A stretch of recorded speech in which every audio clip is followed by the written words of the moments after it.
how to make a college on Instagram story. We're gonna do is open our Instagram app. Then after opening, we'll click on our story.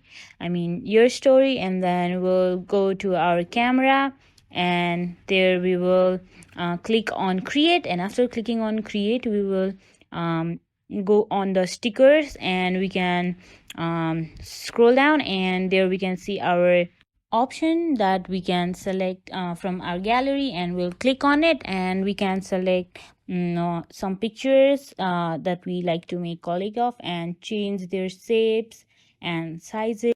And we can add multiple pictures like of different shapes. Like here I'm changing it into a different shape, which is a heart, and we can change it by just clicking on it. And here I'm choosing another picture here. So as you can see, this is my final thing. And we can also add text. Here I am adding a text.